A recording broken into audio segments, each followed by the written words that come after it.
예, 안녕하십니까. 예, 반갑습니다. 자, 우리 요번에는 이제 5, 6월 강의는 우리가 기출문제 우리가 한번 쭉 정리를 해 보시는 거죠. 그래서 기출문제는 뭐 어느 시험에서나 아주 가장 중요한 우리가 분석에 있어서의 그 기본 데이터가 되죠. 그 기출문제 안에서 대개 출제가 그 안에서 이제 출제 범위나 난이도가 이렇게 결정이 되게 되겠죠. 근데 최근에 이제 우리 그 일반 사회에서 경제학 부분이 최근에 와서 그 기출 문제에서 과거 다루지 않던 특히 이제 미시경제학에서 효용 극대화 문제, 그다음에 요소 공급에 있어서의 자본 공급, 노동 공급 문제, 거기서 이제 한 두세 개 정도가 과거에 출제되지 않던 그런 부분들이 출제가 됐었죠. 그래서 이제 그런 부분들을 약간 보완하면은 크게 이제 과거 그 출제되던 그 분위기에서 크게 다뤄지진 않습니다. 그래서 여러분들이 대개 아마 그 1년 작년에 공부하셨던 분들은 작년에 기출문제를 거의 다 이제 풀어보셨기 때문에 예, 그분들은 거의 수강하지 않을 겁니다. 그리고 올해 이제 처음 하시는 분들이 요 기출문제 한번 풀기 위해서 이제 듣는 분들이 많을 텐데, 그 5, 6월 달은 그 어떤 의미에서 여러분 혼자 공부하는 기간이죠. 그래서 기출문제를 쭉 이제 1, 2, 3, 4월 달에 이론 정리한 부분을 전제로 해서 기출문제를 정리하는데, 그 대신 그 초수 하시는 분들은 올해 처음 보시고 이 처음 다루시는 분들은 문제를 좀 열심히 풀어보시고, 그 다음에 이 강의 수강하지 않는 분들한테는 물론 이제 안 들으시니까 못 들으시게, 제 말씀을 듣지 못하겠지만은 그분들은 요 5, 6월 달에 기본 이론을 전부 정비를 하고 그러면서 예년에 우리가 기출문제들 쭉 풀어왔으니까 작년에 출제되었던 문제, 세 문제 출제됐었죠, 우리가. 아주 쉽게 출제가 되었습니다. 그래서 그 정도 보완하시면서 공부하시면 될 것 같습니다.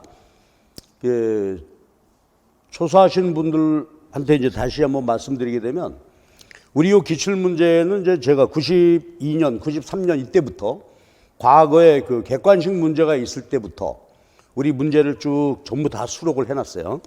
예, 그리고 여기 해설을 제가 붙여놓고 이렇게 해서 여러분 그 경제 관련 우리가 다룰 수 있는 주제들이 요 문제집을 가지고서 한번 쭉 다뤄보시면은 예, 그런 대로 전체적으로 한번 정리는 하고 이론 정리하면서 문제풀이에 적용해 볼 수 있는 그런 예, 기간이 되리라고 생각합니다. 그러니까 여러분들은 이 문제를 쭉 풀어 가시면서 풀면서 이론 정리를 한번 제대로 해 주시기 바랍니다. 그럼 이제 7, 8월에 가면은 이제 우리가 연습 문제를 가지고서 쭉 풀게 되는데, 그때 이제 실력 발휘를 좀 해 보셔야 되겠죠. 그래서 하여튼 기출문제 초수하시는 분들은 잘 정리를 하시고, 그 다음에 이론 정리를 같이 한번 해 보시기 바랍니다. 그리고 제가 그 이론 정리가 1, 2월, 3, 4월 달에 좀 미진한 분들이 있을 것 같아서 그 경제원론, 이중우 교수님 경제원론, 예, 최심판 그 강의 지난 겨울에 해 두었던 것을 전부 여러분한테 열어드리기로 했어요.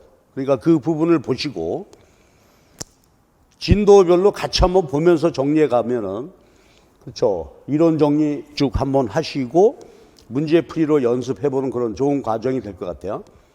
그러니까 진도 우리가 이제 2달 동안에 나가는 거니까 미시 4번, 거시 4번 이렇게 강의가 진행이 됐는데, 거기에 맞춰서 이중규 교수님 경제원론 강의를 한번 시간을 적절하게 잘 시간표 짜가지고 한번 들어보시기 바랍니다. 자, 그래서 요 5, 6월 달은 하여튼 이론 정리 마무리 한번 정비하시고 그다음에 기출문제 한번 정리하는 그런 시간을 가져보도록 하십시다. 자, 오늘은 앞에 전반부 1장의 이제 기본적인 개념 이렇게 보시고, 그 다음에 수요 공급, 그 다음에 시간 되는 대로 해서 수요 공급이라는 응용 부분 여기까지인데, 여기에 이제 모든 미시경제학 문제를 푸는데 기본 개념들이 나오게 되겠죠. 그리고 과거 객관식 문제까지 쭉 포함시켜서 보시면은 그 전반적인 내용을 잘 정리할 수가 있는 그 제가 중간중간에 그 보충 문제 추가해 놓고 했으니까 요대로 해서 한번 들어보시기 바랍니다. 자, 처음부터 보실까요? 앞에 보면 빨리 좀 보시면 이제 경제 원칙이라고 할 때 경제학에서 이제 기본이 자, 1장이 경제 문제, 경제 체제 아주 기본적인 얘기인데 여기서 첫 번째 문제는 이제 경제 원칙에 관한 문제죠. 그래서 경제학에서 다루는 문제는 크게 보면 또 사메슨 교수님의 세 가지 문제, 무엇을 얼마나 생산할 것인가, 어떻게 할 것인가, 그 다음에 누굴 위하여, 그러니까 무엇을 얼마나 생산할까, 어떻게 생산할까, 이건 자원 배분의 효율성 문제죠.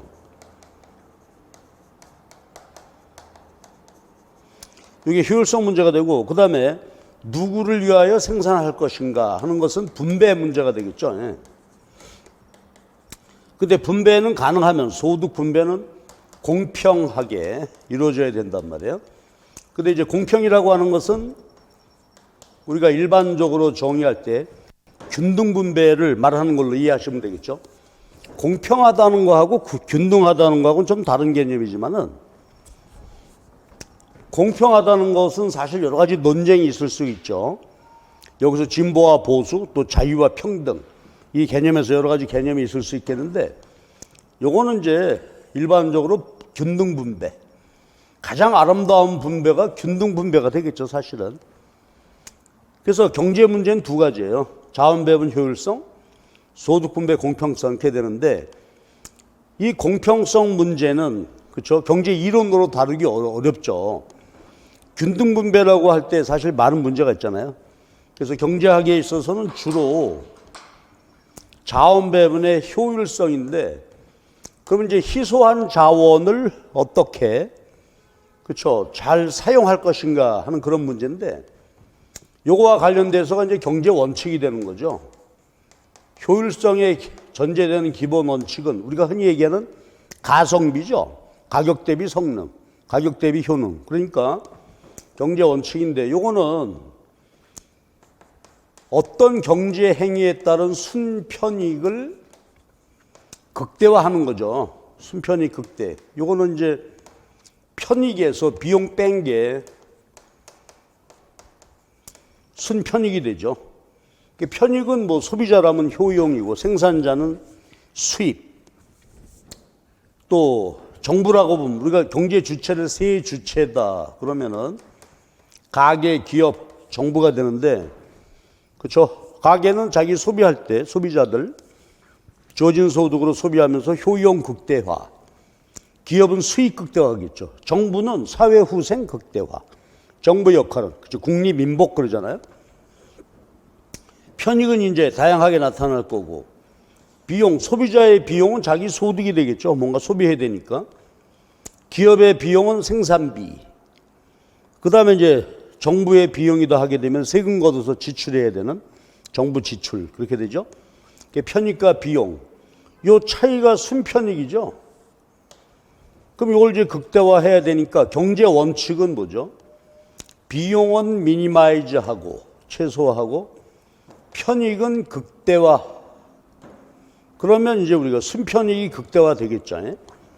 그래서 비용 최소화, 편익은 극대화하는 것이다. 그게 이제 경제 원칙이다. 그렇죠? 이것이 이제 모든 경제 분석에서 우리 그렇죠? 가계, 기업, 정부를 따지는데 기본 원칙이 되는 거죠. 경제 원칙이 되죠.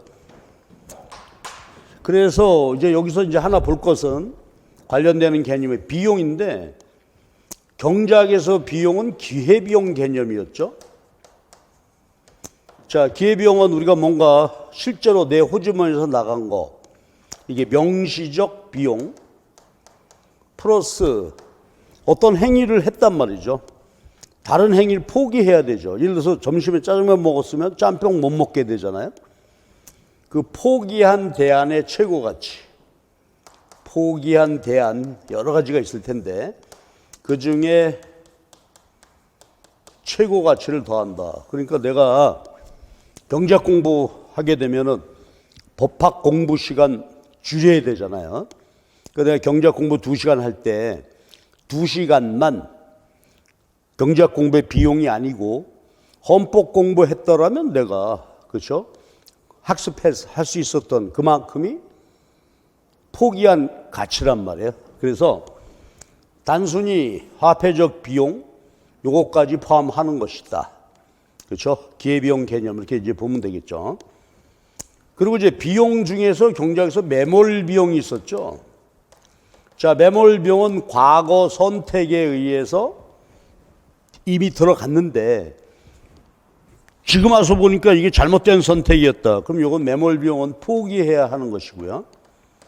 그렇죠? 그러니까 이제 우리 경제 분석에서 매몰 비용의 대표적인 게 완전 경쟁 기업, 뭐 독점도 마찬가지죠.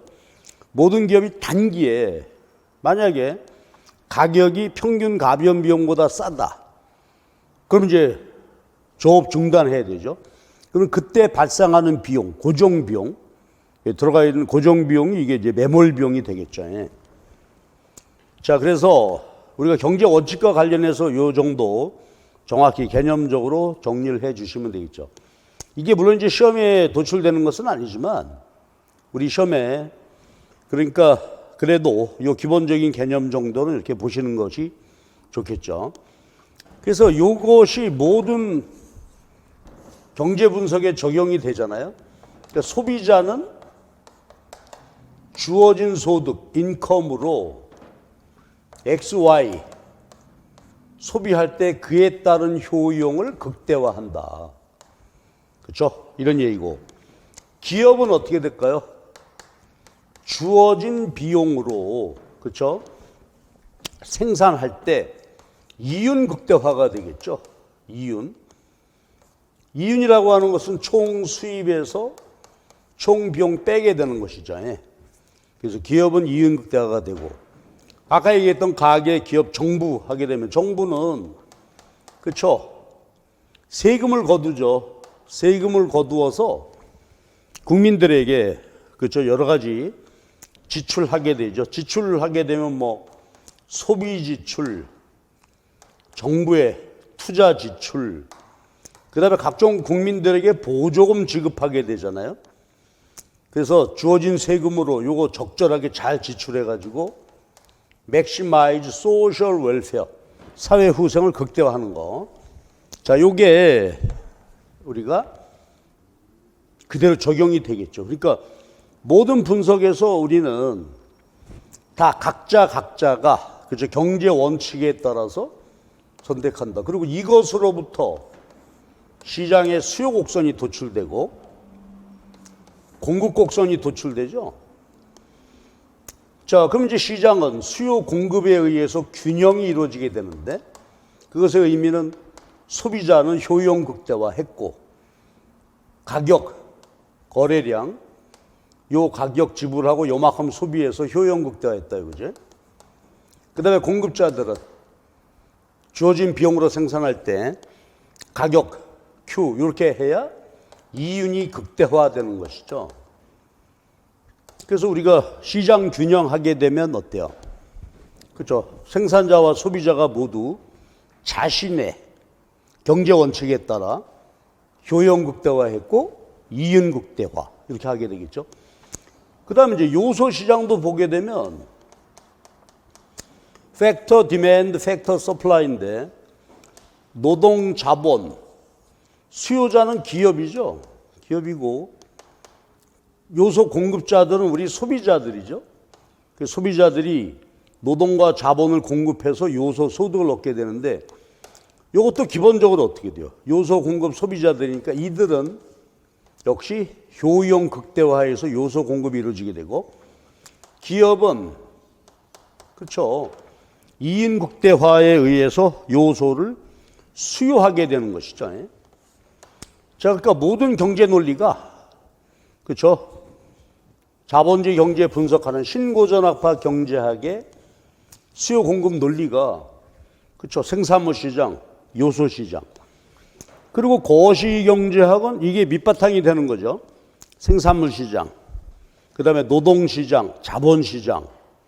이렇게 이제 분석이 이루어지게 되니까 경제학은 하여튼 전반적으로 뭐야? 모든 경제 주체들이 자신의 이걸 우리가 셀프 인터레스트라고 그러죠. 소비자는 효용이고 나의 효용이에요. 기업은 우리 회사 이윤이니까 다른 사람 고려하지 않는 거죠. 이것들을 한마디로 말하면 셀프 인터레스트, 사익이란 말이에요. 사익. 그러니까 각자가 자기 자신의 사익 극대화를 추구하는 과정에서 시장 균형이 이루어지게 되면 그러면 세상이 난장판이 될 것 같아도 어때요? 시장을 통해서 그렇죠. 사회 후생이 극대화가 되는 것이지. 이게 경제학의 기본 그 프레임입니다. 그래서 처음에 이제 시작을 할 때 늘 이런 개념을 보게 되죠. 그래서 어떤 경제 원리에 입각해야 되느냐? 첫 번째 질문. 그 다음에 이게 합리적이죠. 경제 원칙에 맞도록 행동한다? 이게 경제적 합리주의란 말이에요. 뭐 남을 위해서 소비하고 그래서 그것이 우리가 합리적이 아니다. 그래서 그런 얘기를 했어요. 그래서 이제 전반적으로 이렇게 말씀드렸어요. 그래서 이 개념 봐주시고 그리고 특히 기억할 것은 비용은 경제학에서 기회비용이다 이거죠. 그 다음에 이제 마지막 하나 볼 것이 순편익 극대화, 편익에서 비용 뺀 순편익을 극대화하게 되는데 이때 요거는 말이죠. 토털 편익, 토털 비용이 아니죠. 토털 베니핏, 토털 코스트가 아니라 경제학의 모든 분석은 한계죠. 한계 개념. 그러니까 마지널 베니핏, 마지널 코스트. 그렇죠? 그래서 한계 개념으로. 그러니까 한계 개념으로 한다는 얘기는 전체 10개 소비할 때 10개 대상으로 비용 편익 분석하는 것이 아니고 하나하나 추가 생산 소비할 때마다 비용 편익. 그러니까 경제학에서 이제 한계 개념 분석하려니까 미분이 들어오게 되죠. 한계 효용, 한계 비용, 또 한계 수익 해서 경제학의 분석은 총 변수로 분석하는 것이 아니고 하나하나 추가할 때마다 어떤 경제 행위를 한 단위 추가할 때마다 비용 편익 분석이 이루어져야 한다. 그렇죠? 자, 이것이 이게 아주 기본 원리가 되겠어요. 그래서 제가 전반적으로 한번 말씀을 드려봤고, 그 다음에 두 번째는 그 안에 얘기가 전부 기회비용과 관련된 그런 내용이에요. 이렇게 이제 다뤄졌는데 질문에 답하시오 그랬단 말이에요. 가나다라 그 내용인데 그 네 가지 가나다라 내용을 요걸 제시하면서 선생님이 이걸 가지고 뭘 설명하려고 하는 것이냐? 기회비용 개념이다 이거지. 그렇죠? 어떤 선택을 하는데 명시적 비용뿐만 아니라 포기한 대안의 가치까지 고려하면서 해봐야 된다. 그런 얘기했어요. 그러면 가 한번 보면 어때요? 불황기에도 불구하고 휴학률이 오히려 줄어들었다. 그럼 여기도 계속 학교를 다닐 수도 있고 휴학할 수도 있는데 각각 기회비용을 따져보겠죠. 그러니까 휴학의 기회비용보다 학업 계속의 기회비용이 더 크다. 그러니까 기회비용이 작은 쪽을 선택해야 되겠죠. 그러니까 학업을 계속한다 하는 얘기고 또 화폐에 대한 수요는 이자율이다. 이게 이제 그렇죠. 이거 우리가 좀 보게 되면 2번 문제 나번 얘기는 뭐냐면 거시경제에서 나올 얘기인데 우리가 잘 알죠. 화폐 시장에서 화폐 시장과 채권 시장의 그렇죠. 동시 균형이죠. 그런데 우리가 이제 거시경제에서 제대로 나오겠지만 우리가 아니까 한번 해보면 채권의 수요 공급에 의해서 채권의 가격이 결정이 돼요. 근데 채권이라고 하는 것은 만기에 원리금을 얼마를 지급했다는 게 고정돼 있겠죠. 만기 원리금 주어져 있는데 이 채권의 가격이 그렇죠. 수시로 변화하게 되잖아요. 그러면 채권의 가격을 시장 가격 주고 샀는데 원리금은 주어져 있으니까 요거 하고 해서 채권 사서 원리금보다 채권 가격이 높을 수도 있고 낮을 수도 있고 그렇죠? 그래서 채권의 가격하고 따져보면 만약에 현재 채권의 가격보다 원리금 받을 게 더 많다 그러면 플러스의 수익이 나겠죠. 예. 만약에 채권의 가격이 원리금보다 더 비싸다 하게 되면 그건 이제 손해를 보게 되잖아요. 근데 우리가 손해보는 채권은 사지 않을 테니까 그러면 이제 수익을 봤다. 채권의 가격보다 일반적으로 원리금 이게 더 많을 테니까 수익을 보게 되는데 이게 뭐예요? 채권 수익률. 그걸 우리 지금 현재 자본주의 경제 체제에서 채권 수익률 그 중에서 정확히 얘기해 보면 국고채 수익률이죠. 국고채 수익률이 바로 시장의 이자율이란 말이에요. 이제 거시경제학에서 나올 얘기지만 여기서 했으니까 한번 보시면 되겠죠. 그러면 채권 투기는 돈을 가지고 하죠. 통화로 채권 사고 팔고 하는데 채권을 보유하게 되면 잘하면 높은 수익을 얻을 수가 있죠. 근데 통화는 보유해봤자 어떻게 돼? 통화라는 게 현금, 예금인데 이자가 보잘것 없죠. 통화 보유하고 있었어. 그래서 정기예금 했다 하더라도 이자가 뭐 아주 약하잖아요. 그러면 통화 보유 수익률은 제로라고 봐야 되겠죠. 정기예금 금리 연 1% 받았다. 그거 얼마 안 된단 말이에요. 그러니까 채권 보유 수익률은 제로고 통화 보유. 근데 채권을 보유해서 자기가 종목을 잘 선택을 해서 수익을 볼 수가 있겠죠. 그럼 우리가 분석할 때 이자율 분석할 때 화폐 시장 가지고 분석을 하게 되죠. 통화 공급, 통화 수요에서 이자율이 결정이 되어진다. 그럼 요 이자율은 뭐다? 그렇죠? 통화 보유할 때 채권 보유했더라면 얻을 수 있는 수익률이죠. 그러니까 요 이자율은 화폐 보유의 기회비용이 되는 것이다 이거예요. 그렇죠? 그래서 우리가 통화시장 가지고 이자를 분석하는 의미가 그거죠. 전업주부 경제가치 호황기일수록 더 크다. 호황기에는 어떻게 될까요? 요즘 이제 팬데믹이 엔더믹이라고 그러나요? 풀려가지고서 뭐 임금을 많이 준다고 해도 일할 사람이 없다고 그러잖아요 요새. 그렇게 되는 거니까 임금이 높아질 거란 말이에요. 호황기에는. 그러면 전업주부의 경제가치 기회비용이죠. 전업주부는 일 못하고 있잖아요. 일 못하고 있는데 시장임금이 높아진다면 전업주부의 기회비용 높아지겠죠. 그런 이야기가 되고, 그 다음에 라보는 가하고 똑같죠. 10대 연예인들이 대학 진학 선호율이 줄어들고 있다. 그 말은 뭐야? 연예인 하고 싶은 그 10대들이 대학 진학하는 것에 기회비용은 연예 활동할 때 수익이 되겠죠. 그 다음에 연예 활동할 때 기회비용은 그렇죠. 대학 진학할 때 얻을 수 있는 그런 효용. 그러니까 기회비용이 그렇게 해보면 되겠죠. 그러면 보세요. 라 한번 보실래요? 대학 진학을 안 한다 하는 얘기는 대학 진학 기회비용, 연예활동 가치, 연예활동 기회비용, 연예활동 기회비용은 대학 진학 가치죠. 그러니까 대학 진학의 기회비용이 더 크다. 그러니까 연예활동을 하게 되는 것이죠. 그렇죠? 그래서 기회비용 개념을 우리 이렇게 봤어요. 그 다음에 이제 3번 문제 보충 2개를 저렇게 해놨는데 이것만 평이하게 우리가 여러분 이해해 보시면 되겠죠. 3번 한번 읽어보시고, 자 4번의 문제는 뭐냐면 아까 선택을 할 때 한계적 선택이라는 것이었죠.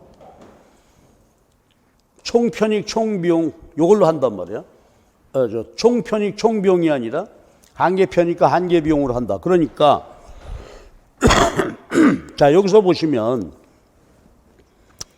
지금 데이터로 준 거는 공부 1시간, 2시간, 3시간, 4시간, 경제학, 회계학, 재무관리 이렇게 공부한다고 했을 때 총 점수죠. 1시간 할 때 경제학만 했다면 45, 2시간 했다면 64점, 3시간 한다면 82점, 4시간 하면 91점. 그럼 한계 점수는 어떻게 구할까요? 제가 그 밑에 표를 만들어 놨죠. 1시간 한계 점수 45점이야. 1시간 할 때 45점.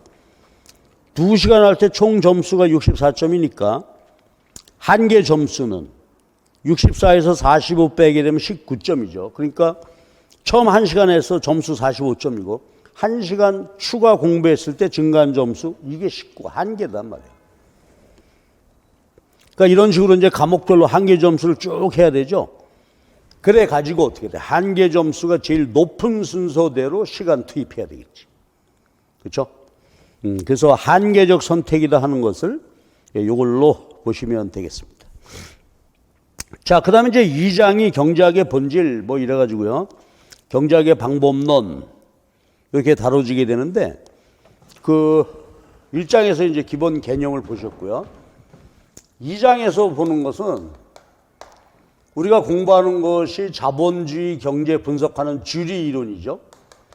이게 신고전학파 경제학이라고 그러죠. 자, 신고전학파 경제학은 기본적으로 뭐예요? 모든 경제 문제를 다 수요 공급으로 분석하는 것입니다. 이랬을 때 우리 자본주의 경제 분석하는 대표 이론 요것과 관련된 여러 가지 얘기인데 여기서 우리 이제 공부할 것은 그렇죠? 두 가지인데 하나는 실증 경제학과 규범 경제학 이게 둘로 나눌 수 있겠죠. 실증과 규범입니다. 그러면 실증 경제학은 뭘까요? 과학적인 사실관계 분석하는 것이니까 이론이라고 보면 되겠죠. 경제 이론이고 규범 경제학은 이 경제 이론을 가지고 현실 경제 문제 해결이죠. 문제 해결하는 것이니까 뭘까? 이론을 가지고 정책. 그래서 경제학을 크게 나누면 실증 경제, 규범 경제인데 그러니까 대개는 다 경제 이론이 미시거시 실증 경제학이죠. 근데 이제 거시 경제학에 가거나 아니면 미시 경제학 뒷부분에 미시 경제학에서 시장 실패가 발생하게 되면은 이거 어떻게 정부가 해결해야 될까? 그렇죠? 정부가 해결할 수 있는 여러 가지 공부를 하게 되잖아요. 외부성이 있을 때 뭐 세금 매긴다 기타 등등 이런 게 규범 경제학이다. 그리고 거시 경제학에 가면은 인플레이션 실업이 발생했다. 그럼 요거 정부가 개입해서 해결하고자 하는 게 재정, 통화 정책이 되겠죠. 네, 재정, 통화 정책 이렇게 된단 말이에요. 자, 그러니까 규범 경제학과 실증 경제, 경제 이론 그걸 가지고서 경제 문제 해결을 위한 정책을 고민하는 것이 규범 경제학이다 이렇게 보면 되고 그 다음에 이제 요 경제 이론과 관련해서요. 경제 이론이 나름대로 가설, 가정, 가설, 검증 해서 나름대로 이제 엄밀한 과정을 통해서 이론이 형성이 됐는데 요 이론 오류 가능성이 있죠. 인과 오류, 구성의 오류 이렇게 됐죠. 인과의 오류다 하는 것은 원인과 결과를 잘못 해석해 보는 것이죠. 인과를 잘못 판단했다. 그렇죠? A 이어서 B인 것을 요게 참인데 B 이어서 A다라고 거꾸로 해석하든지 아니면 A와 B가 겉으로 보기에는 상관관계는 있는데 인과관계가 없을 수도 있잖아요. 그런 걸 잘못 판단하는 것이 인과의 오류고 구성의 오류는 우리가 흔히 숲과 나무의 문제다 이거죠. 나무가 모아져 있는 게 숲이지만 숲을 분석하는 거하고 나무 자체 분석하는 거하고 다를 수가 있죠. 전체와 부분의 차이. 그러니까 요거는 이제 미시영작적 문제하고 거시영작적인 문제가 그렇죠. 똑같은 논리로 접근하면은 오류를 범할 수 있다. 그래서 인과 오류, 구성의 오류. 그래서 여기 간단하게 두 문제 이렇게 제시했어요. 요대로 한번 보시고 그 12페이지 3번 문제 보시면 요게 뭐겠냐. 오류를 범하겠죠. 갑과 을이 서로 얘기를 하는데 갑은 이거 옛날 얘기죠. 동계올림픽을 우리가 했단 말이에요. 평창에서. 그래 대개 동계올림픽 하는 나라들은 보게 되면 서구의 선진 국가들이죠. 그러니까 참 대단한 거야. 우리나라도 그쵸? 이때 벌써 18년 옛날 얘기니까 곧 3만 달러가 되고 그럴 거야. 그러니까 이거는 상관관계와 인과관계, 상관관계로부터 인과관계 이게 도출되는 과정, 여기에 이제 오류가 있는 거죠. 그럼 예를 들어서 중국이 동계올림픽을 열었다. 지금 중국이. 그렇게 되면 야 중국은 명실공히 선진국이야. 그건 아니다 이거지. 그런 얘기가 되겠습니다. 그래서 인과관계에 대해서 오류가 있을 수 있고 구성에 오류가 있을 수 있다. 그렇죠? 그래서 1장, 2장은 이제 경제 그 미시형적인 구성으로 볼 때 경제학에 대한 이제 전반적인 개념 이것을 우리가 보게 되죠. 그래서 여기서 시험 문제 지금 출제될 가능성은 거의 없지만 기본적인 말씀을 좀 드렸습니다. 자, 그럼 이제 본격적으로 봐야 되는 게 우리 교재 구성, 미시형적 경제 원론 구성 이렇게 보게 되면 그 다음 이어지는 게 이제 아까 얘기했던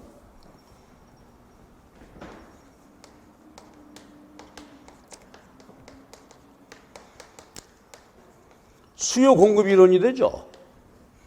자, 그러니까 모든 자본주의 경제 문제는 수요 공급 이론으로 접근하게 되잖아요.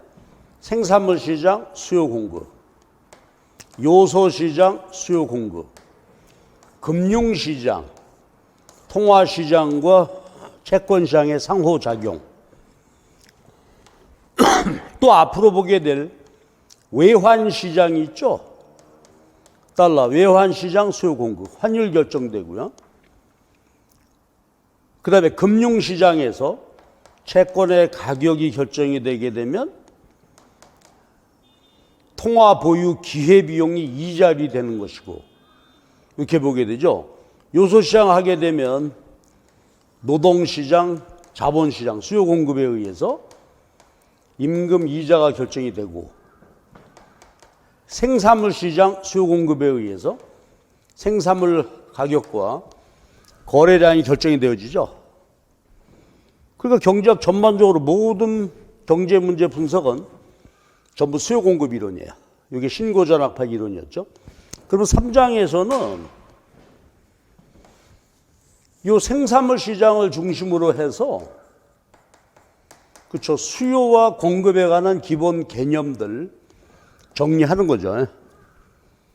그 다음에 이제 4장에서 탄력도, 일레스티시티, 5장에서 수요 공급 이론의 응용 부분 이렇게 그렇죠. 이루어지겠죠.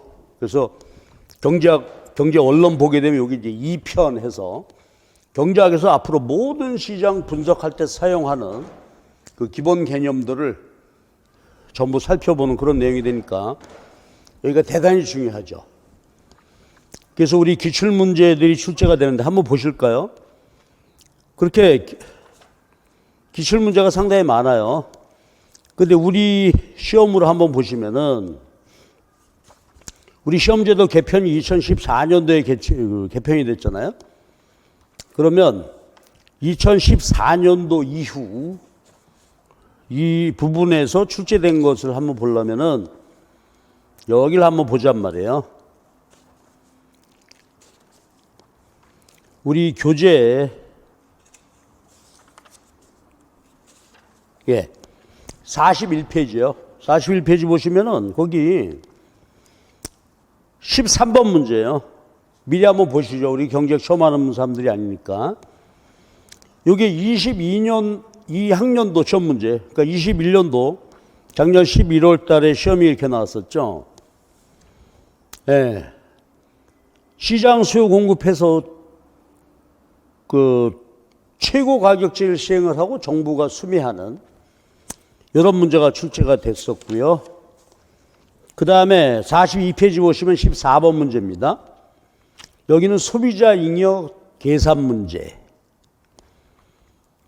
그 다음에 43페이지 15번을 보면은 자 19년도 우리 문제인데 이것도 최고 가격제 시행했을 때 후생 변화 문제. 그렇죠? 그 다음에 보게 되면 16페이지에, 44페이지에 16번 문제 보시면 18년도. 이렇게 도출이 되어졌죠? 세금 부과할 때. 그 다음에 이제 17번은 제가 보충 문제 했고요. 그 뒤에 거는 이제 과거 문제인데. 그럼 한번 보세요. 최근에 우리가 시험제도 개편되고 14년 이후만 놓고 볼 때, 그쵸? 이 수요 공급 이론에서 주로 이제 여기에서 이 응용 문제에서 시험 문제가 출제되고 있는데 요걸 풀기 위해서는 어때요? 이 개념들이 여기 깔려 있는 것이죠. 그리고 여기 출제가 그렇죠? 비교적 이 정도 되면 출제 빈도가 높다고 하면 되겠죠. 전체 이 파트로 볼 때 2편 수요 공급 이론에서. 근데 내용은 하나하나 보시면 어떻게 돼요? 그렇죠. 문제는 크게 어렵지 않잖아요. 뭐 난이도가 높진 않단 말이에요. 그러니까 기본 개념을 잘 챙겨줘야. 근데 제가 경험해 보면은 문제가 이렇게 쉽게 나왔다 하더라도 또 역시 실수하고 오류를 범하는 경우가 있단 말이에요.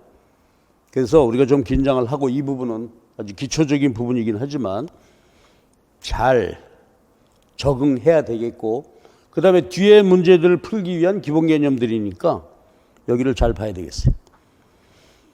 근데 이제 이렇게 보면 되겠지. 야, 기출문제가 여기 뭐 이 정도 나오는 거니까 안 해도 된다? 안 하면 안 되는 거잖아. 그렇죠?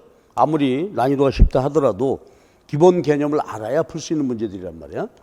그래서 야, 이제 최근에 우리가 이렇게 출제되고 있구나 하는 분위기는 이렇게 미리 한번 보시고요.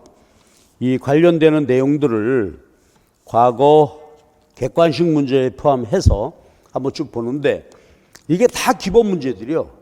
핵심 기본 문제. 그럼 이거를 이제 중첩되는 거는 빼면서 제가 말씀을 드리도록 해 볼게요.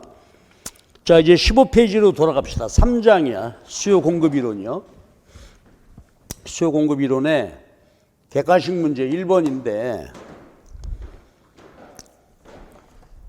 경제학은 뭐 100년 전 문제나 지금 문제나 그렇죠. 다루는 주제는 똑같으니까 92년도 옛날 문제인데 이게 수요 공급 함수 주고 균형 찾는다는 얘기죠. 자, 여기서 공부 하나 하고 들어갑시다.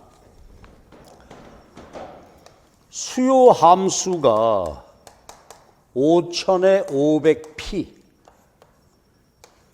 supply 공급 함수가 500p 이렇게 주어져 있죠. 자, 그럼 이제 우리가 아까 그림 맨 그렸잖아요. 시장에 수요 곡선, 공급 곡선 이렇게 그림을 그려야 되고, 자, 일반적으로 그려봅시다. 수요 공급 곡선이죠, 이게. 그래서 가격하고 수량이 결정이 되는데,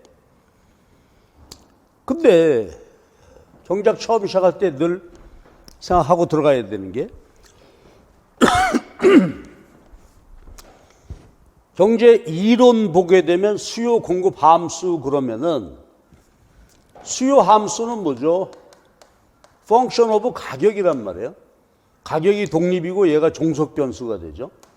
공급량도 역시 가격의 함수가 되니까 그러면 수학적으로 그림 그리면 어떻게 된다고 그랬죠? 독립 변수가 가격이죠. 종속 변수가 수량이 되니까 그렇죠. 그림이 이렇게 그려져야 돼. 수요 함수 가격과 역의 관계. 이거 수요 함수고 공급 함수 이렇게 그려줘야 돼. 근데 경제학의 관행은 어떻게 됐었죠? PQ를 마샬 이후의 관행이라고 그랬죠. 마샬 교수님이 이 세상에서 최초 이 수요 공급 말씀을 하신 분인데 수직 축의 가격, 수평 축의 수량으로 표시가 됐단 말이야. 그러면 이제 우리는 어떻게 될까? 함수와 곡선식의 관계를 알아야 되겠죠. 그림이 수학적 관행 그려지는 것을 이렇게 했어요.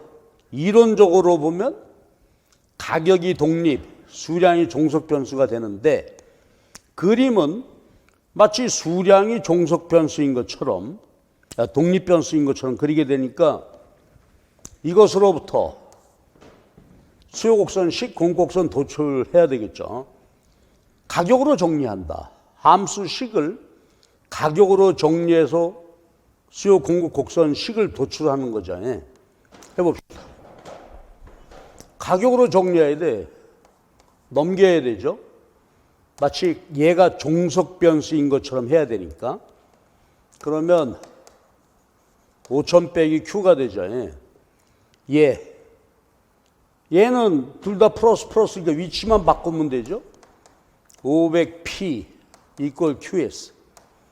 그럼 이게 뭐예요? 수요 함수를 가격으로 정리했단 말이에요.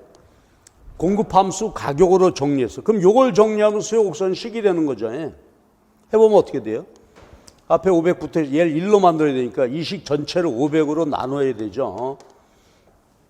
그러면 이제 1000 빼기 500분의 1의 Q가 되는 거고. 그렇죠? 얘도 가격 1로 만들어야 되니까 500으로 나눠야 되겠죠? 그러면 얘는 공급 가격이고 수요 가격이 되는 거죠. 그래서 우리가 수요 곡선식, 공급 곡선식 이렇게 도출이 된단 말이에요. 이거 뭐 우리가 다 아는 것이지만 다시 한번 확인해 보는 거죠. 자, 그래서 함수식이 주어지면 우리는 이제 그림 그려서 실제로 분석을 해야 되니까 가격으로 정리해서 도출됐다. 그렇죠? 그림 그려보면 절편이 1000이 되고 기울기가 500분의 1이 되는, 그럼 500분의 1 높이 나누기 밑변 500분의 1이 돼야 되죠. 그럼 이게 500이 되려면 여기다 500을 곱해야 되겠네요. 그 다음에 요거는 기울기가 500분의 1이 돼. 근데 얘는 절편이 없죠. 그러니까 원점에서 기울기가 500분의 1이 되는 이런 식으로 이제 그림을 그리게 되겠죠. 자, 그 다음에 우리가 시장 분석에서 가장 이제 중요한 원초적인 개념이 균형이라는 거죠. 시장이 균형되었다. 그 말은 뭐예요? 양쪽의 힘이 같아져서 움직이지 않고 그대로 있는 상태. 여건이 변하지 않는 한 움직이지 않는 상태, 균형이 되잖아요. 그러면 균형은 어때? 양쪽의 힘이 똑같다. 사고 싶은 수량, 팔고 싶은 수량이 같을 때가 균형이죠. 또 곡선으로 얘기해 보면 어떻게 될까? 소비자가 지불용이 최고 가격, 수요 가격, 공급자가 팔고 싶은 최저 가격, 공급 가격이죠. 요것이 같을 때, 그렇죠? 요것이 같을 때가 균형이 될 거란 말이에요. 지불용이 최고 가격, 받고 싶은 최저 같을 때가 균형이고, 오리지널 균형 조건은 사고 싶은 수량, 팔고 싶은 수량이 같을 때이다. 그러면 가볼까요? 자, 요게 수요 공급 함수, 요게 수요 공급 곡선이라면 수요량이 얼마죠? 아까 저기 수요 함수로부터 수요량이 5000 빼기 500P 수요량이죠. 공급량은 500P. 같을 때가 균형이다 이거지. 요거 풀면 가격이 나오겠죠. 그리고 도출된 가격을 여기다 대입하면 되겠죠. 여기다 대입하든 여기다 대입하면 수량이 나오겠죠. 그래서 균형 가격과 균형 수량이 도출되는 것이고, 계산은 여러분이 해보시고요. 그 다음에 만약에 수요곡선, 공급곡선 식으로 제시되어 있다면 어떻게 될까? 소비자들의 수요 가격은 이렇게 되겠죠. 1000 빼기 500분의 1 Q가 되고요. 공급자 지불용이 가격은 요게 되죠. 500분의 1의 Q 이꼴 놓고, 그럼 이번에는 먼저 수량이 계산되겠죠. 균형 거래량. 그 다음에 요게 얼마 계산되게 되면 대입해서 가격 도출할 수 있겠죠. 그래서 여기서는 뭐 우리가 너무 잘 아는 거지만 한번 봤어요. 그래서 여러분들은 수요 공급 함수로부터 곡선식 도출하고 그림 한번 제대로 그려보시고 균형으로부터 찾아보시기 바랍니다. 자, 2번은 여건 변화죠. 예. 이것도 정리해 보십시다. 지금 시장의 수요와 공급이 결정돼 있어서 시장 균형 가격과 거래량이 결정이 돼 있고, 개별 소비자의 수요 곡선을 수평으로 더한 거죠.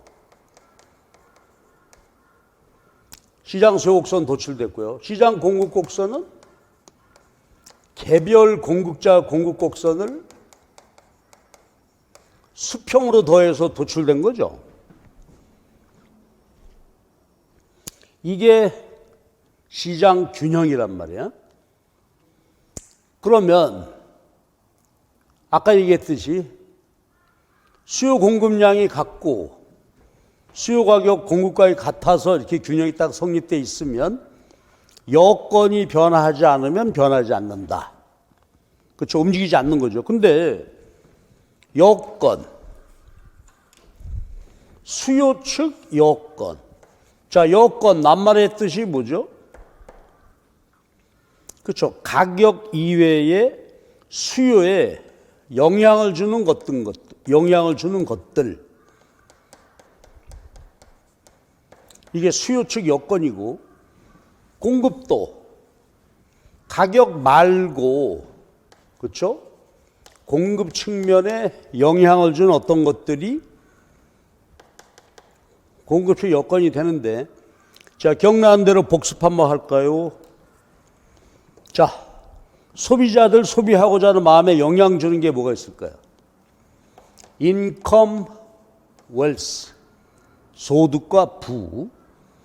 그 다음에 이게 엑스제더, 그러면 관련재화, 가격이 있겠죠. 관련재라고 하면 대체재, 보완재. 자, 그 다음에 쭉 볼게요. 그 다음에 중요한 게 테이스트, 유행, 선호. 그 다음에 expectation price, expectation income. 잘 기억하셔야 돼. 복습. 그 다음에 개별 소비자 수요 곡선을 모두 더한 것이다. 그러니까 넘버 있겠죠. 소비자들 숫자. 우리 마을에 한 명이 더 이사 왔다. 그러면 시장 수요는 더 많아지겠죠. 등등.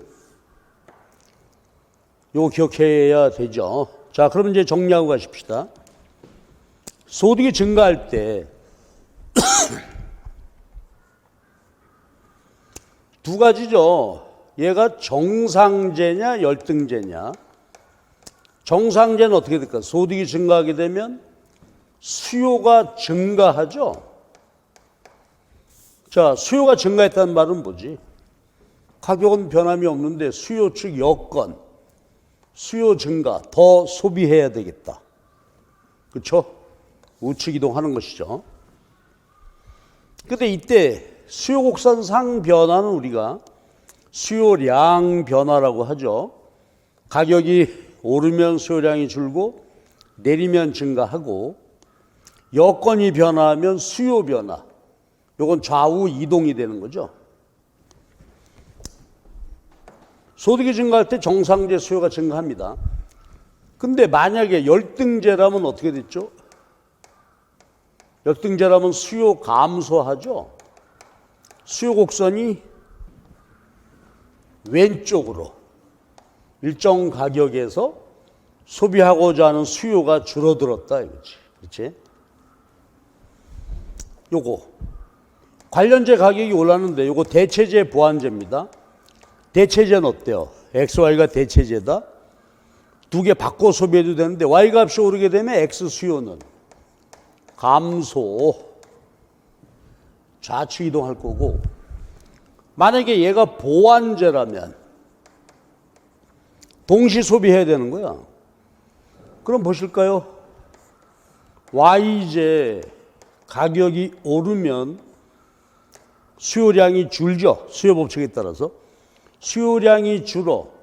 그러면 동시에 소비해야 하는 X제 수요가 감소하겠지. 요거 우리가 많이 다뤄지는 거죠. 그 다음에 유행 선호도가 높아지면 많이 하게 되고요. 가격과 소득에 대한 예상, 요거 중요하죠. 경기 회복이 돼서 소득이 증가할 걸로 예상이 된다. 우크라이나 사태 때문에 그렇죠? 국제 원자재 가격이 오를 것 같다. 그럼 소비자 입장에서는 어때요? 그렇죠? 미리 사줘야 되지, 미리. 그러니까 오르기 전에 미리. 요거부터 먼저. 가격이 오를 걸로 예상이 되면, 그렇죠? 미리 사니까 수요가 증가하는 것이고, 요거 팬데믹 끝나고, 이거 이제 경기 회복되고 좋아질 것 같다. 그러면 아직 실제 소득이 증가한 건 아니지만 좋아진다는 예상만으로도 수요가 증가했었다. 그거죠. 요거 소비자 숫자는 아까 말씀드렸고. 수요 측 여건, 요거 잘 기억하셔야 돼. 문제가 아주 심각하게 다뤄질 수 있는 그런 주제가 되겠죠. 갑시다.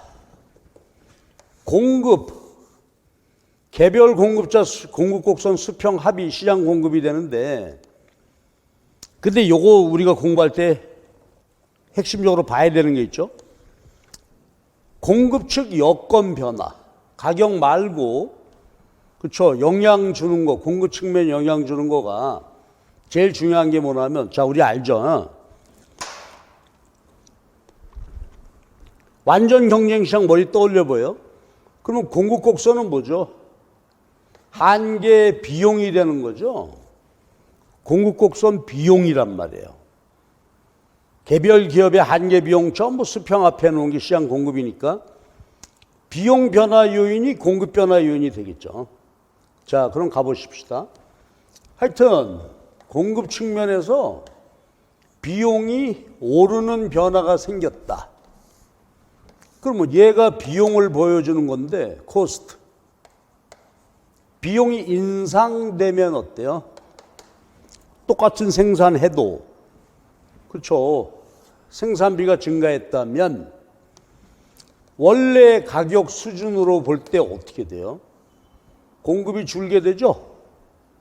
그러니까 공급 측면 변화 요인에서 제일 중요한 것은 비용이란 말이에요. 비용이 오른다. 상방이동. 원래 가격 중심으로 보면 공급이 감소, 줄어버리게 되는 것입니다. 그렇죠? 그래서 비용이 오르게 되면 공급 감소, 공급 곡선 상방 좌측 이동이에요. 그러면 보세요. 비용 증가 요인 우리가 기억할 수 있는 게 각종 요소 가격, 임금, 이자 이런 게 오른다. 각종 원자재 가격이 오른다. 요즘처럼.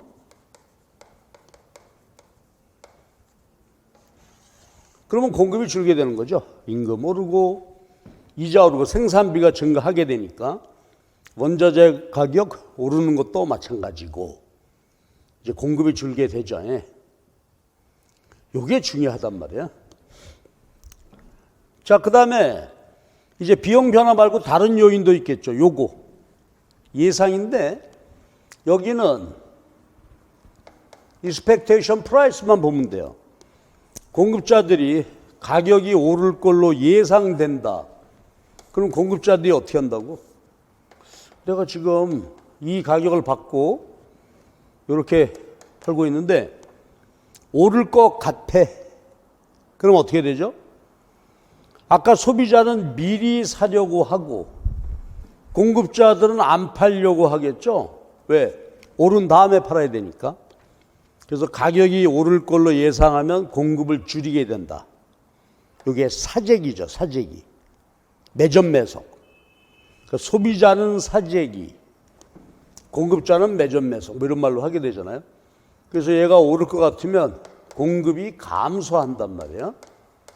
그 다음에 공급자 숫자 하나만 보면 이건 시장 공급이 증가하겠죠. 동네 슈퍼 하나가 더 생겼다. 그래서 이거 아주 우리가 중요한 얘기 간단하게 봤어요. 시장 균형이 형성이 됐는데 수요 측, 공급 측 여건 변화가 발생하게 되면 수요 공급이 변화하게 된다. 한꺼번에 제가 이렇게 봤습니다. 그러면 여기는 2번 문제 한번 상황을 볼까요?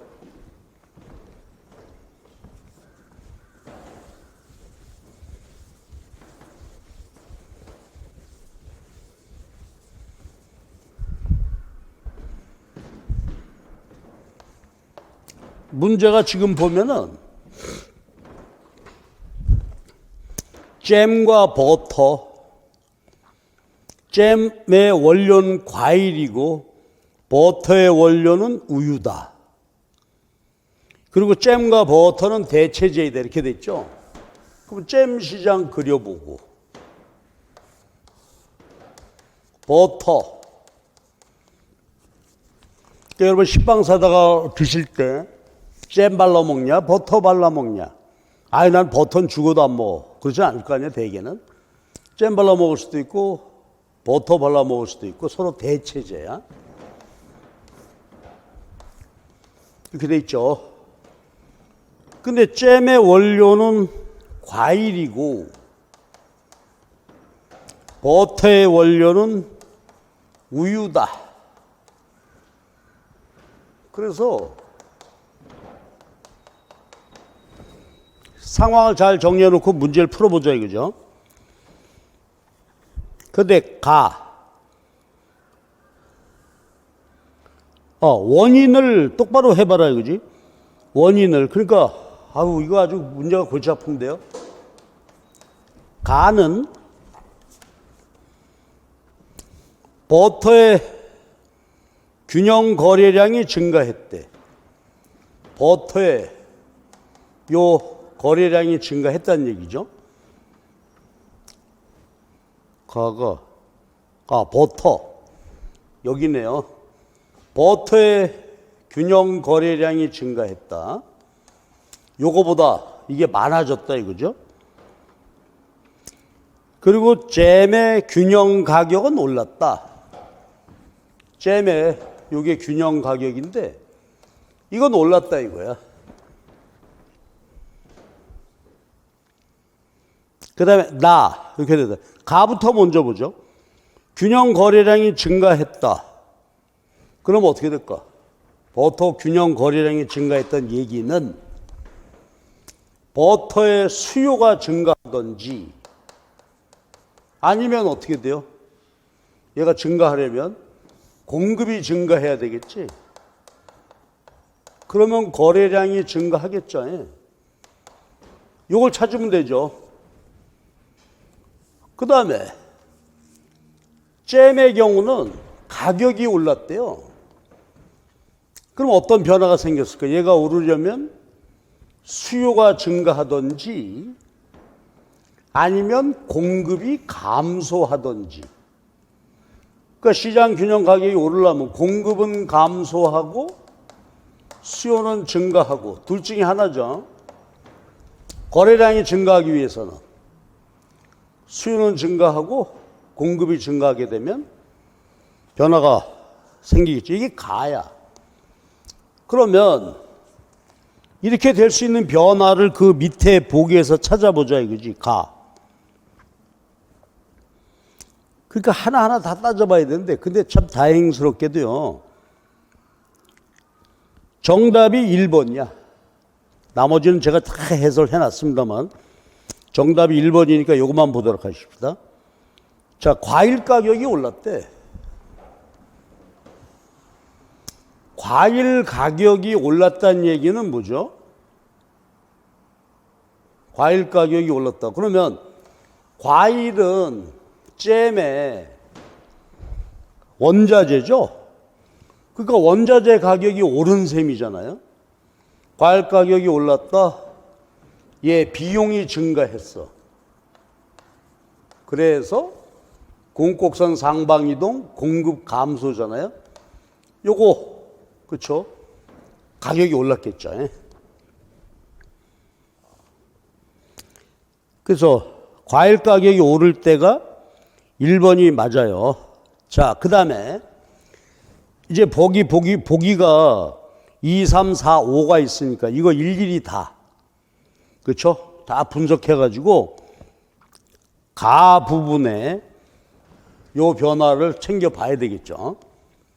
저는 요거 정답 하나만 갖고 설명드리고 있어요. 그 다음에 나 볼까요? 나의 변화는 지금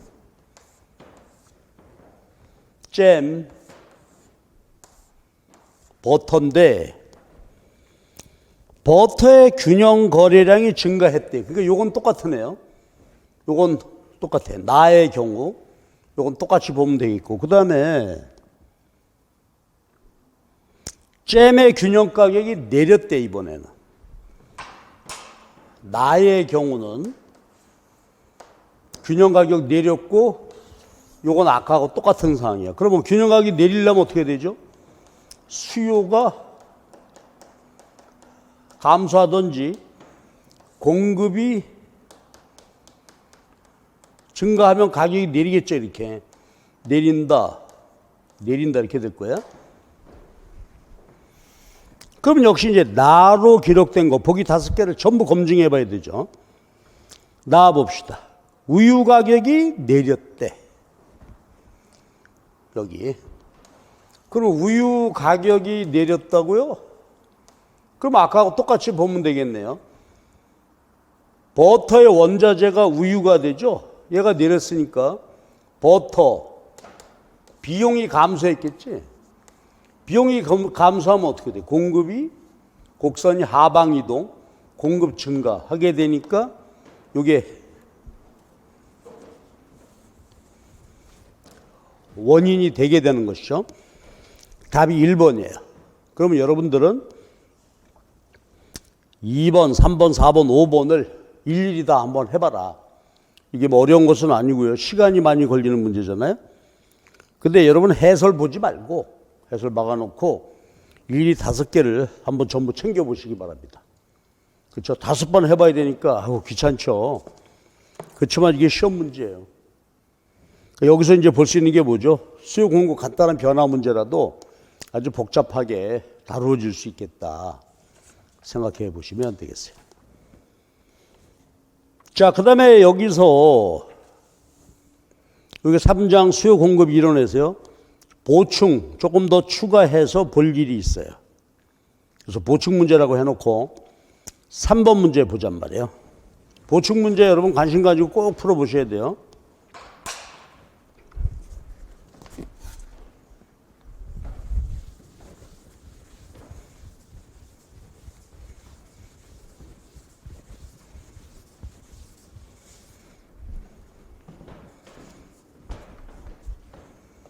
자, 이거 중요한 문제입니다. 사과, 배 수요 함수를 추정한 식이다. 수요 함수가 그렇게 되어 있고요. 배 수요 함수가 이렇게 되어 있죠. 그럼 우리가 앞에서 봤던 것은 보세요. 사과의 수요 함수가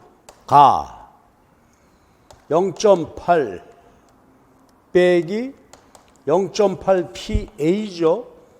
가격이야. 아까 우리가 일반적으로 봤을 때는 가격과 수량 다 도출되어 있는데 사과 수요 함수입니다. 근데 요 뒤에 이런 게 붙어 있어. 0.2의 PB 플러스 0.6의 I. 그럼 보세요. 아까 우리가 공부했던 게 뭐냐면 수요 곡선을 그렸을 때 이건 가격하고 수요량의 관계만 보여주고 있잖아요. 그러면 가격이 변화해서 변화하는 거, 가격이 변화해서 변화한다. 이게 수요량 변화죠. 근데 이게 뭐예요? B의 가격이나 I가 변화한다. 지금 B는 사과입니다. 아니지. B는 배. 요거 소득이 돼요. 그럼 보세요. 아까 우리가 수요 측 여건이란 말 했죠? 여건에 다른 재화의 가격, 소득 이런 게 있었잖아요. 그러니까 여기는 여건이 포함되어 있는 수요 함수다 이거지. 그럼 이제 금방 이어서 보겠습니다만, 그러니까 이건 어떻게 될까? 요거는 여건 일정 불변. 여건은 변하지 않은 상태에서 그린 거고, 아까 봤듯이 여건이 변화하면 어때요? 가격 그대로더라도 수요 변화가 일어나겠죠. 그러니까 이게 여건 변화를 함수를 이용해서 공부한다. 그런 얘기가 되어지겠죠. 배 수요 함수는 QB인데 얘는 1.1 빼기 1.3의 PB 요거 배 가격이죠. 여건이 포함되어 있어. 시계 0.25의 PA 요거 사과죠. 소득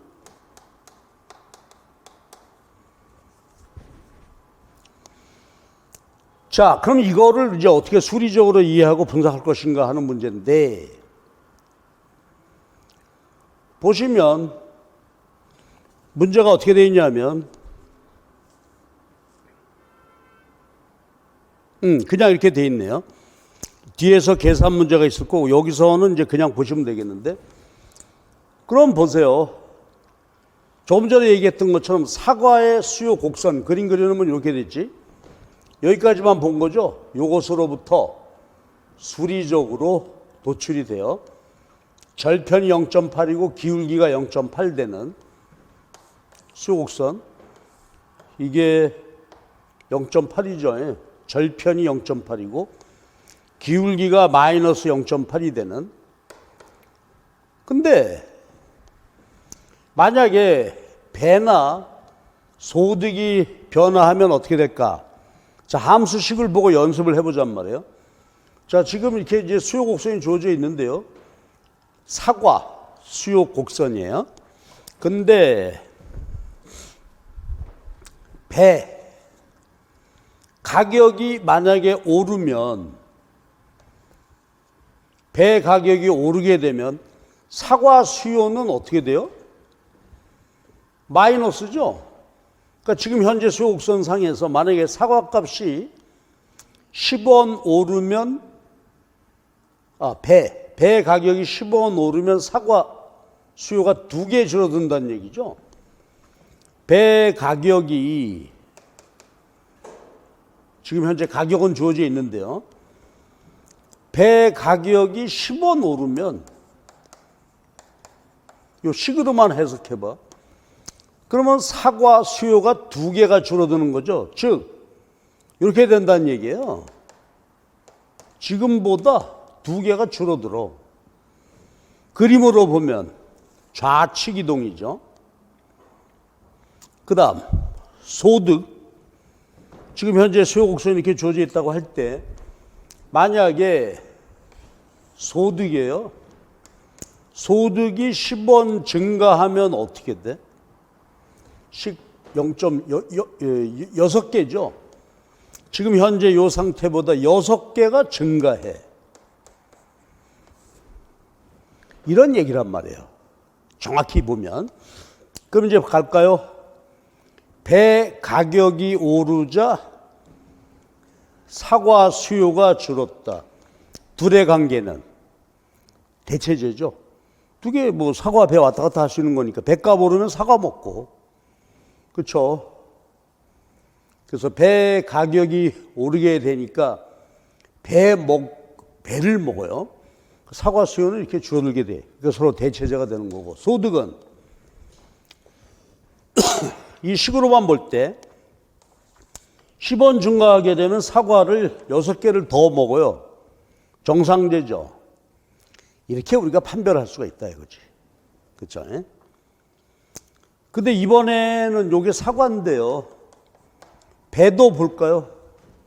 배도 똑같죠. 배 요것만 보면 절편이 1.1이고 기울기가 되는 이게 배의 수요 곡선이 되는데 마찬가지네요. 사과값이 10원 오른다. 사과값이 10원 오르게 되면 2.5개죠. 2.5 줄어든다 이 말이에요. 지금보다 마이너스 2.5개가 되겠죠. 그러니까 뭐 사과배 대체제 확인됐고, 배도 정상제겠죠. 왜? 소득이 증가할 때 플러스가 되니까 10원 증가하게 되면 7개 더, 이렇게 수요 변화라는 개념이 이거다 이거지. 그렇죠? 그래서 우리가 수요 함수식을 볼 때 그림을 그리게 되면 가격과 수요량의 관계만 그리는 거고, 가격 이외의 여건이 변화하게 되면 지금 본 것처럼, 그렇죠? 수요가 변화한다. 그래서 구체적으로 함수식으로 이렇게 볼 수 있다 하는 얘기죠. 그럼 다른 거 보면, 자, 모두 정상제죠? 둘 다 보완제죠? 아니지, 대체제죠? 잠깐만. 잠깐. 뭐 이상하다. 그렇죠. 사과값이 오르면, 아이고. 그렇죠. 그냥 상식으로 제가 지금 얘기를 했네요. 지금 이 경우에는 특이하게도 어떻게 돼? 배와 사과가 보완제인 경우가 되죠. 보통 경우 어떻게 돼? 사과값이 오르면 비싼 사과 대신 배값이 오르면, 배 가격이 오르게 되면 비싼 배 대신에 사과를 먹게 되니까 이게 플러스가 되는데, 자, 제 앞에서 설명을 다시 보완할게요. 이게 마이너스야. 그러니까 아까 보면 어떻게 돼요? 배 가격이 오르면 배 수요량은 줄겠죠. 자, 보세요. 배 가격이 오르게 되면 배 수요량이 줄어. 근데 사과도 안 먹어.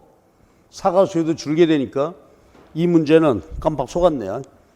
보완제죠. 사과와 배를 동시에 먹는 사람인가 봐. 이런 경우가 있나? 그러니까 마이너스가 된 보완제입니다. 아까 제가 그냥 사과 배 관계 그대로 놓고 플러스가 되는 거죠. 대체제. 배 가격이 오르게 되면 사과 더. 이게 대체제. 이게 일반적인. 여긴 지금 마이너스라고 했으니까 보완제가 되는 거예요. 여기 보시고. 그 다음에 정상제죠. 소득 앞에 플러스. 소득이 증가하게 되면 소비를 더 하게 되는 것이고. 자, 수요법칙이 성립한다는 것은 뭘 보면 될까? 수요법칙은 가격과 수요량이 반대로 움직이는 거잖아요. 근데 여기 보면 이걸로 확인할 수 있겠죠? 가격과 수요량. 마이너스니까 오르면 감소, 내리면 증가. 여기도 마이너스. 가격과 수요량이 마이너스 관계야. 수요법칙 성립하죠. 우하향하게 되죠. 4번. 이건 뭐 좀 그런데 그래도 이제 이게 중요한 의미란 말이에요. 수리적으로 볼 때 뭐냐면 사과, 배 모두 가격, 소득과 무관한 수요량이다. 그 말은 뭐야? 가격, 배 가격, 소득이 제로이더라도 어떻게 돼요? 무조건 0.8 소비한다는 얘기죠. 그러니까 이게 그림 그릴 때 뭐가 돼? 이 모든 게 제로이더라도 절편이 되는 거죠. 모든 가격, 소득만 할 때 제로가 돼. 여기도 공급곡선 절편이 1.1이 되는 거죠. 가격이 제로이더라도 1.1개. 그래서 우리는 이렇게 함수식을 가지고 수요 측 여건이라는 개념을 본 거예요. 그리고 여건이 변화할 때 두 재화의 관계, 그 다음에 이 재화의 속성 이런 것을 볼 수 있다. 아까 실수했는데 제가 마이너스니까 오르면 감소, 보완제죠. 오르면 증가, 그러면 대체제가 되고요. 그러니까 요 부호를 보고서 대체제, 보완제 여기를 보면 이게 플러스니까 정상되죠. 만약에 마이너스 부호라면 어떻게 돼요? 소득이 증가할 때 수요가 오히려 줄게 되죠. 그 열등제가 되겠지. 그래서 부호 가지고 수요량 변화, 수요 변화 함수로 이렇게 우리가 보셨습니다. 그러니까 이런 거는 우리가 제가 보충 문제 실어 놓은 것은 그런 이런 문제들이 우리가 준비를 하고 있어야 돼요. 자, 그럼 시간이 꽤 됐네요. 그럼 잠깐 쉬었다가 그 뒤에 4번 문제 이어서 계속 보도록 하십시다. 근데 제가 이제 교재에 보면 보충 문제를 많이 실어 놓지는 않았는데 이 보충 문제를 가지고서 기본적인 거 아주 필수적인 문제만 제가 생각해 보기 위해서 해놓은 것이니까 여러분들이 보충 문제 특히 관심 가지고 이것도 소홀히 하지 말고 봐주시기 바랍니다. 쉬었다 합시다.